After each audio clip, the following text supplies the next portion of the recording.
Rolex is one of the most recognized luxury brands in the world today, valued at around $8 billion. But its story begins not with wealth or prestige, rather with loss, struggle, and an orphaned boy who refused to accept his circumstances. That boy was Hans Wilsdorf, born on March 22, 1881, in Germany to Anna and Johann Daniel Wilsdorf. His family operated a successful iron goods business, living a stable middle-class life, but tragedy struck early.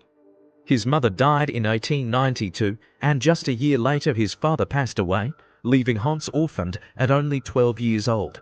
His uncles took custody, sold the family business, and sent Hans and his siblings to a prestigious boarding school in Bavaria. Although he initially felt isolated and depressed, often teased and treated as an outsider, this period shaped his independence. He excelled in mathematics and languages, especially French and English, skills that would later become crucial in his international career. During school, he befriended a Swiss student who told him stories about Le Chaux de Fonds, the heart of Switzerland's watchmaking industry, and those stories sparked a curiosity that would define his life. At 19, Hans left Germany and moved to Switzerland, first working for a pearl exporting company in Geneva. There he learned business strategy, pricing, grading, and global trade. Though the company did not manufacture pearls, it made impressive profits, teaching him that smart distribution could be just as powerful as production. Soon after, he received an offer from Cuno Corton in Le Chaux de Fonds, a major exporter of high-quality pocket watches. He accepted immediately and worked as an English correspondent and clerk, earning 80 Swiss francs a month. He wound and verified hundreds of watches daily. Immersed in precision mechanics, he gained deep technical knowledge of watchmaking. However, after 2 years, he was called back to Germany for military service.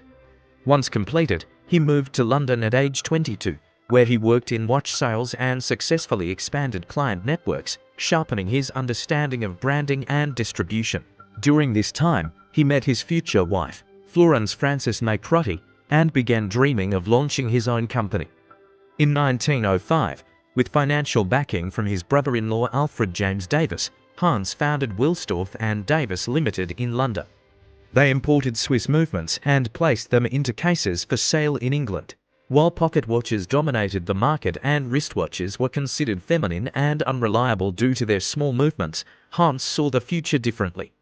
He believed wristwatches would replace pocket watches entirely, predicting in 1914 that they would become the new norm. Determined to create the perfect wristwatch, he focused on improving accuracy and reliability. In 1908, he registered the name Rolex as a trademark, choosing it because it was short, elegant, easy to pronounce in any language, and fit perfectly on a watch dial. As World War I erupted, many companies struggled, but Rolex gained credibility. When soldiers favored wristwatches over pocket watches for practicality in combat, Rolex earned the first wristwatch chronometer certification from Switzerland and later received a Class A precision certificate from London's Observatory, strengthening its reputation for accuracy.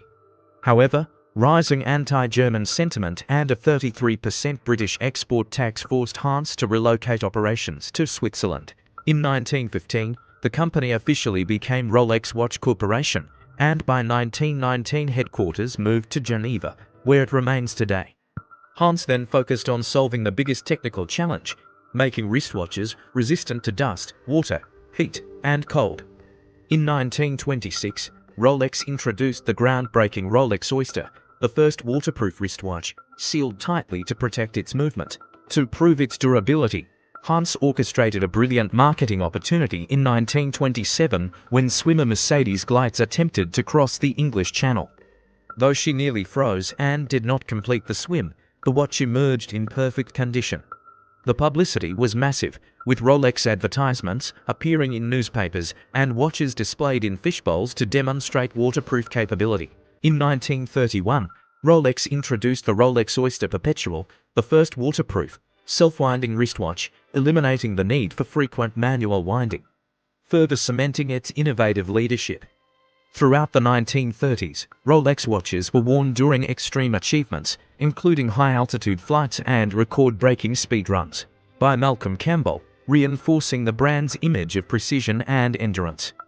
Yet World War II once again disrupted markets, making exports difficult, and in 1944 Hans suffered another personal tragedy when his wife passed away. In her memory, he established the Wilsdorf Foundation and later transferred full ownership of Rolex to this charitable foundation, ensuring the company would never go public or be sold. After the war, Rolex experienced explosive growth. In 1945, it launched the Rolex Datejust, the first waterproof self-winding wristwatch to display the date, followed by the Rolex Day-Date, which displayed both the date and day of the week. In 1953, the iconic Rolex Submariner was introduced, capable of diving 100 meters underwater, redefining professional dive watches. Later, in 1985, Rolex became the first watchmaker to use 904L steel, a highly durable and corrosion-resistant material. Further elevating its luxury status, Hans Wilsdorf passed away in 1960, but his legacy transformed the watch industry forever. From an orphan boy with nothing to the architect of the world's most recognizable watch brand, he did not simply build a company. He changed how the world measures time, leaving behind a legacy that continues every time someone straps a Rolex onto their wrist.